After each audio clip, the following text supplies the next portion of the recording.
ಯಾಕಂದರೆ ಎಲ್ಲ ಒಂದು ಕಡೆ ರಾಜಕಾರಣದಲ್ಲಿ ಕ್ರೆಡಿಬಿಲಿಟಿ ಅನ್ನೋಂಥದ್ದು ಭಾಳ ಮುಖ್ಯ.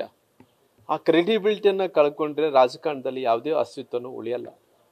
ಹಂಗಾಗಿ ನಾನು ಅನೇಕ ಬಾರಿ ಕೂಡ ಸ್ವಾಭಿಮಾನಕ್ಕೆ ತೊಂದರೆ ಆದಂಥ ಟೈಮಲ್ಲಿ ಕೂಡ ಈ ರಾಜ್ಯದಲ್ಲಿ ಸ್ವಾಭಿಮಾನಿಗೆ ತೊಂದರೆ ಆಗಿದೆ ಅನ್ನೋಂಥ ಟೈಮಲ್ಲಿ ಕೂಡ ಈ ರಾಜ್ಯದಲ್ಲಿದ್ದಂಥ ಎಲ್ಲ ಜಾತಿಯ ಎಲ್ಲ ಧರ್ಮೀಯರ ಜನರು ರಾಮ್ಲೋರು ಸ್ವಾಭಿಮಾನ ಅಂದ ತಕ್ಷಣ ಯಾವುದೇ ವಿಚಾರವನ್ನು ನೋಡಲ್ಲ. ಅವ್ರಿಗೆ ರಾಜಕಾರಣ ಅನ್ನೋದಕ್ಕಿಂತ ಸ್ವಾಭಿಮಾನ ಭಾಳ ಮುಖ್ಯ ಆಗುತ್ತೆ. ಗೌರವ ಕೊಟ್ಟರೆ ನಾನು ಯಾರ ಮನೆ ಹತ್ರನ ಹೋಗಿ ಒಬ್ಬ ಸೇವಕನಾಗಿ ದುಡಿಯೋಕೆ ನಾನು ರೆಡಿ ಇದ್ದೀನಿ. ಹಂಗಾಗಿ ಸ್ವಾಭಿಮಾನಕ್ಕೆ ತೊಂದರೆ ಆಗಿದೆ ಅಂದರೆ ಅವತ್ತು ಕೂಡ ನನಗೆ ಸಹಕಾರವನ್ನು ಕೊಟ್ಟಿದ್ದಾರೆ.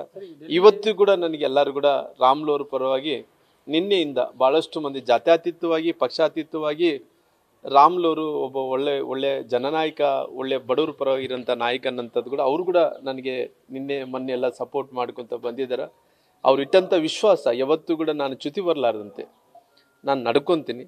ಮುಂದಕ್ಕೂ ಕೂಡ ನಾನು ಮೂರ್ತಣ್ಣವ್ರು ಹೇಳೋದಂತೆ ಮುಂದಕ್ಕೂ ಕೂಡ ನಾನು ಆದಷ್ಟು ಬೇಗದಲ್ಲಿ, ಯಾಕಂದರೆ ನಾನು ಸುಮಾರಾಗಿ ಇಲ್ಲಿದ್ದಂಥ ನಮ್ಮ ಉತ್ತರ ಕರ್ನಾಟಕದಲ್ಲಿದ್ದಂಥವ್ರು, ಹೈದರಾಬಾದ್ ಕರ್ನಾಟಕದಲ್ಲಿದ್ದಂಥವ್ರು ಎಲ್ಲ ನಾಯಕರು ಮಾತಾಡಿ ಎಲ್ಲ MLAಗಳು MLAಗಳು ಪಕ್ಷಾತೀತವಾಗಿ ಅವರೆಲ್ಲರೂ ಕೂಡ ಮಾತಾಡ್ತಾ ಇರೋ ಕಾರಣ ಅವ್ರಿಗೆ ಸಮಾಧಾನ ಮಾಡೋಣ, ಅವರು ಬರ್ತೀನಿ ಅಂತ ಹೇಳ್ತಾರೆ, ಅವ್ರ ಹತ್ರ ಕೂಡ ಮಾತಾಡೋಣ ಅಂತ ಕಾರಣದಿಂದ ನಿಂತಿದ್ದೀನಿ. ಮುಂದಕ್ಕೆ ನಾನು ಡೆಲ್ಲಿಗೆ ಹೋಗ್ತೀನಿ. ಅಂದರೆ ನಾನು ಆಲ್ರೆಡಿ ಒಂದು ಡೇಟ್ ಫಿಕ್ಸ್ ಮಾಡ್ಕೊತೀನಿ. ಫಿಕ್ಸ್ ಮಾಡಿಕೊಂಡು ಮತ್ತು ಅವರೆಲ್ಲ ಹತ್ರ ಅಪಾಯಿಂಟ್ಮೆಂಟ್ ತೊಗೊಂಡು ಆಲ್ರೆಡಿ ನಾನು ಕೇಳ್ಕೊಂಡಿದ್ದೀನಿ. ಮೋಸ್ಟ್ಲಿ ಆದಷ್ಟು ಶೀಘ್ರದಲ್ಲೇ ನನಗೆ ಅಪಾಯಿಂಟ್ಮೆಂಟು ಅಂದರೆ ನಾನು ಹೋಗಿ ಅಪಾಯಿಂಟ್ಮೆಂಟ್ ತೊಗೊಂಡು ಅವ್ರ ಹತ್ರ ಭೇಟಿಯಾಗಿ ಬರ್ತೀನಿ. ಯಾಕಂದರೆ ನಾನು ನಿನ್ನೆಯಿಂದ ಕೂಡ ನಾನು ಭಾಳಷ್ಟು ಕ್ಲಾರಿಟಿಯಾಗಿ ಹೇಳಿದ್ದೀನಿ ಸರ್. ಎಂಥ ಪರಿಸ್ಥಿತಿಯಲ್ಲಿ ಕೂಡ ಇವತ್ತು ಏನಾದಂಥ ವಿಚಾರಗಳು ಆಲ್ರೆಡಿ ನಾನು ಹೇಳಿರೋ ಕಾರಣ ಅದನ್ನು ಪುನಃ ರಿಪೀಟ್ ಮಾಡೋಕ್ಕೆ ನನಗಿಷ್ಟ ಇಲ್ಲ. ಹಂಗಾಗಿ ಆಲ್ರೆಡಿ ಎಲ್ಲ ವಿಚಾರಗಳನ್ನ ತಮ್ಮ ಮಾಧ್ಯಮದ ಮೂಲಕ ಹೇಳಿ ಇಡೀ ರಾಜ್ಯದ ಜನರು ಕೂಡ ನೋಡಿರೋ ಕಾರಣ ನನ್ನ ಮನಸ್ಸಲ್ಲಿರೋಂಥ ಎಲ್ಲ ವಿಚಾರಗಳನ್ನು, ಯಾಕಂದರೆ ನಾನು ಯಾವತ್ತೂ ಕೂಡ ಏನು ಬಯಸ್ತೀನಿ ಅಂದರೆ ನಾನು ಜಾಸ್ತಿ ಬಯಸೋಕೆ ಹೋಗಲ್ಲ. ನಾನೊಬ್ಬ ಕೂಲಿಕಾರನಿಂದಂತೆ ನಾನು ಎಷ್ಟು ಕಷ್ಟಪಡ್ತೀನಿ ಅಷ್ಟು ಕೂಲಿ ಕೊಡ್ರಿ ಅಂತ ಕೇಳೋವಂಥವ್ನು ನಾನು. ನನ್ನ ಕಷ್ಟಕ್ಕೆ ಕೂಲಿ ಕೊಡ್ರಿ, ನನಗೆ ಅಗೌರವ ಮಾಡೋಂಥ ಕೆಲಸ ಮಾಡಬೇಡ್ರಿ, ನನಗೆ ಸ್ವಾಭಿಮಾನಕ್ಕೆ ಯಾವತ್ತೂ ಕೂಡ ತೊಂದರೆ ಮಾಡೋಂಥ ಕೆಲಸ ಮಾಡಬೇಡ್ರಿ. ನನ್ನ ಜೀವನನೇ ಸ್ವಾಭಿಮಾನ ಸಲುವಾಗಿ ನಾನು ಬದುಕಿದ್ದೀನಿ, ಗೌರವ ಸಲುವಾಗಿ ಬದುಕಿದ್ದೀನಿ, ಬಡವ್ರ ಸಲುವಾಗಿ ನಾನು ಬದುಕಿದ್ದೀನಿ. ನನ್ನ ಜೀವನನೇ ನಾನು ಅರ್ಪಣೆ ಮಾಡಿದ್ದೀನಿ ರಾಜ್ಯದ ಜನರ ಸಲುವಾಗಿ. ನನ್ನ ಸ್ವಾಭಿಮಾನಕ್ಕೆ ನನಗೆ ತೊಂದರೆ ಆಗಂತ ಅಪಮಾನ ಮಾಡೋಂಥ ಕೆಲಸ ಮಾಡಿದರೆ ನಾನು ನೋವು ಪಡೋದು ಅದು ಬಿಟ್ಬಿಡ್ರಿ, ಇಡೀ ರಾಜ್ಯದಲ್ಲಿದ್ದಂಥ ಎಲ್ಲ ಜನಾಂಗದವರು ನೋವನ್ನು ಪಡಿತಾರನ್ನಂಥದ್ದು ಎಲ್ಲ ವಿಚಾರಗಳನ್ನು ಕುಲಂಕುಷವಾಗಿ ನಮ್ಮೆಲ್ಲ ಹಿರಿಯ ನಾಯಕರಿಗೆ, ರಾಷ್ಟ್ರೀಯ ನಾಯಕರಿಗೆ ಹೇಳ್ಬರುವಂಥ ಕೆಲಸ ನಾನು ಮಾಡ್ತೀನಿ. ನಾನು ಹೇಳಿದ್ದೀನಿ. ಯಾಕಂದರೆ ನಾನು ಇದನ್ನ ಬೆಳೆಸೋಕೆ ಹೋಗಲ್ಲ.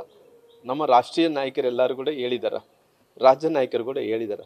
ಯಾಕಂದರೆ ಒಂದು ಸಾರಿ ಮಾತಾಡಿದರೆ ಚಲೋ ಇರ್ತದಾಗಲಿ ಪದೇ ಪದೇ ಮಾತಾಡೋದ್ರಿಂದ ಆ ಶಬ್ದಗಳಿಗೆ ಆ ಮಾತಾಡಿದಂಥ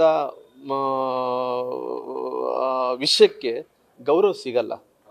ಹಂಗಾಗಿ ನಾನು ಆಲ್ರೆಡಿ ಮಾತಾಡಿದ್ದೀನಿ, ಪುನಃ ಅದನ್ನು ರಿಪೀಟ್ ಮಾಡೋದು ಚಲೋ ಅಲ್ಲ. ಹಂಗಾಗಿ ಅದನ್ನು ಅಲ್ಲೇ ಬಿಟ್ಟುಬಿಟ್ಟು ಇನ್ನು ಮುಂದಕ್ಕೆ ಏನಾಗುತ್ತೆ ಅದ್ರ ಬಗ್ಗೆ ಪಾರ್ಟಿ ಸಂಘಟನೆ ವಿಚಾರದಲ್ಲಿ ರಾಷ್ಟ್ರೀಯ ನಾಯಕರ ಹತ್ರ ಹೋಗ್ತೀನಿ, ಅಪಾಯಿಂಟ್ಮೆಂಟ್ ಕೇಳ್ತೀನಿ, ಎಲ್ಲ ವಿಚಾರಗಳನ್ನು ತಿಳಿಸ್ಕೊಡ್ತೀನಿ.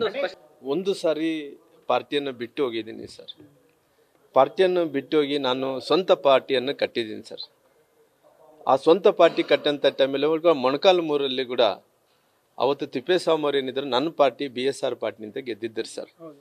ಅಂದರೆ ನಾನು BJPಯಲ್ಲಿ ಮೊಣಕಾಲ್ಮೂರು ಗೆಲ್ಲಿದ್ದು ಮುಂಚೆನೇ ಅಲ್ಲಿ BSRನಿಂದ ಅಲ್ಲಿ ತಿಪ್ಪೇಸ್ವಾಮಿಯವರು BSR ಪಾರ್ಟಿಯಿಂದ ಗೆದ್ದಿದ್ದರು ಸರ್. ಗೆದ್ದಂಥ ಟೈಮಲ್ಲಿ ಕೂಡ ಭಾಳ ಸ್ಪಷ್ಟವಾಗಿ ಯಾವತ್ತೂ ಕೂಡ ರಾಜ್ಯದ ಜನರು ನನ್ನ ಬಿಟ್ಟು ಕೊಟ್ಟಿಲ್ಲ ಸರ್. ಹಂಗಾಗಿ ಯಾವತ್ತನೇ ಆಗಲಿ ನಾನು ಪಾರ್ಟಿ ಇವತ್ತು ನಾನು BJPಗೆ ನನ್ನ ಒಂದು ಎಪಿಸೋಡನ್ನು ಮುಗಿಸಿ, ಅಂದರೆ ನಾನು BJP ಪಾರ್ಟಿಯಲ್ಲಿದ್ದೆ, ಆ ಪಾರ್ಟಿಯಲ್ಲಿರೋಂಥ ಟೈಮಲ್ಲಿ ಎಲ್ಲ ಒಂದು ಕಡೆ ಸ್ವಾಭಿಮಾನಕ್ಕೆ ಧಕ್ಕೆ ಆಗಿದೆ ಅಂತೇಳಿ ಪುನಃ ಪಕ್ಷ ಕಟ್ಟಿ ಇಷ್ಟೋ MLA ಗೆಲ್ಲಿಸ್ಕೊಂಡ ನಂತರ ಕೂಡ ಪುನಃ ಪ್ರೈಮ್ ಮಿನಿಸ್ಟರ್ಸ್ ಅವರು 2019ರಲ್ಲಿ ಅವರು ಪ್ರಧಾನಮಂತ್ರಿಗಳಾಗೋಂಥ ಟೈಮಲ್ಲಿ 14ರಲ್ಲಿ ಅವರು ಪ್ರಧಾನಮಂತ್ರಿಗಳಾಗೋಂಥ ಟೈಮಲ್ಲಿ ನಮ್ಮನ್ನೆಲ್ಲರೂ ಕೂಡ ಕರೆದು ಮಾತಾಡಿದಂಥ ಟೈಮಲ್ಲಿ ಅವರು ಗೌರವವನ್ನು ಕೊಟ್ಟು ಈ ದೇಶವನ್ನು ಕಟ್ಟಕ್ಕೆ ಹೊಂಟಿದ್ದಾನೆ ಆ ಮನುಷ್ಯನಿಗೆ ಶಕ್ತಿ ಆಗಬೇಕನ್ನಂತ ಕಾರಣದಿಂದ ಆಲ್ರೆಡಿ ನಾನು ಒಂದು ಎಪಿಸೋಡನ್ನು ಮುಗಿಸಿ ಆಲ್ರೆಡಿ ನಾನು BJPಯಲ್ಲಿ ಇದ್ದೀನಿ ಸರ್. BJP ನನ್ನ ಸ್ವಂತ ತಾಯಿ ಇದ್ದಂತೆ ಸರ್. BJPಗೆ ಯಾವತ್ತೂ ಕೂಡ ದ್ರೋಹ ಮಾಡೋಂಥ ಕೆಲಸ ಮಾಡಲ್ಲ. ಹಂಗಾಗಿ ಯಾವತ್ತಿದ್ರು ಕೂಡ ಪಾರ್ಟಿ ಜೊತೆಯಲ್ಲಿ ಕೆಲಸ ಮಾಡ್ಕೊಂಡು ಹೋಗ್ತೀವಿ ಸರ್. ನ್ಯೂಸ್ ಫಸ್ಟ್ ನಿರ್ಭೀತಿಯಿಂದ ನಿಮ್ಮ ಪರವಾಗಿ.